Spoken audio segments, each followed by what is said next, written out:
Well, hey there, folks. Tip here from the Stupid Gardener. Just want to give you a little follow-up here on worm bin. As you can see, I put some stone down the bottom there, some blocks, and I got the tubs in the bottom there where any castings that falls through that hardware cloth will fall into those two containers there.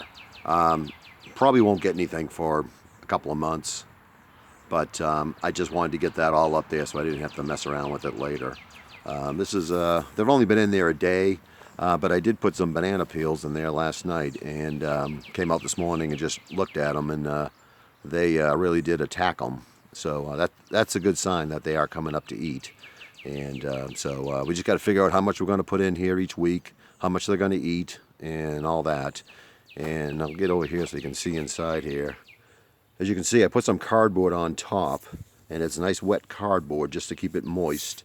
And also that white powder there, it's diatomaceous earth, and that'll kind of keep the ants from getting in there, any flies or anything like that, because this is probably going to attract, it's just like a compost pile, it's going to attract all kinds of bugs. So I don't want this thing to get full of flies and bugs and everything, and this diatomaceous earth should take care of it. So just wanted to share this little update on here, and we'll probably come back in a couple of months and kind of look at things. But I just wanted to sit and go over a few more things about the worm bin that I didn't kind of mention on the last one. So hold tight 1 second.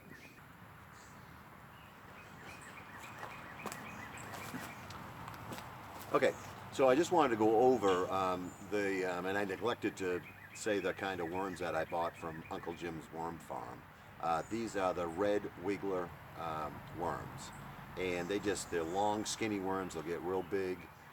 Real long, and like I said, they will multiply over time.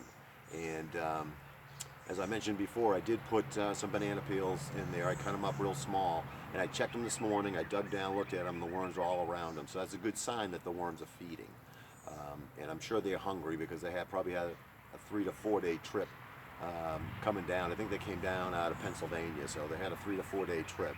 So we just want them to get used to their new home, and want to make sure that we're feeding them. And this is the diatomaceous earth that I put in there, and I bought this bag last year when I first got this, when I first tried out the worm bin, so I really hadn't used any of it. But I'm going to sprinkle a little bit of this on the top, and especially if I see bugs and ants and different things like that, if they do get up into the worm bin.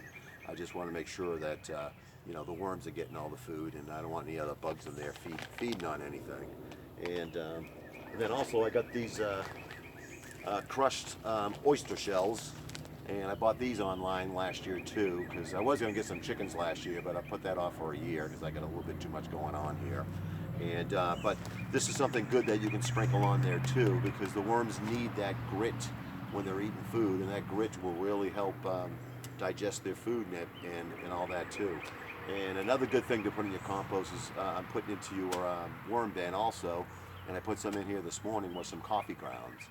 Worms, they need that grit to help digest all the food scraps and everything else that they're feeding on there. And so we'll just use this sparingly, and just put this in maybe every other time we feed.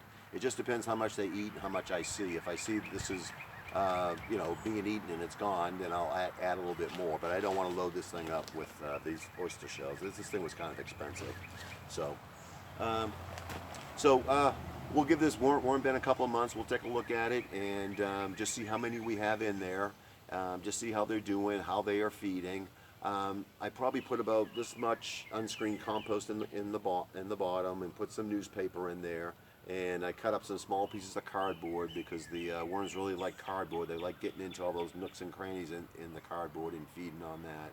So we'll check this in a couple of months, just see how it's doing, see if it's breaking down, see what they're eating, see what kind of kitchen scraps they like more compared to some other stuff, and we'll just see what happens. I'm kind of excited to see how this works out.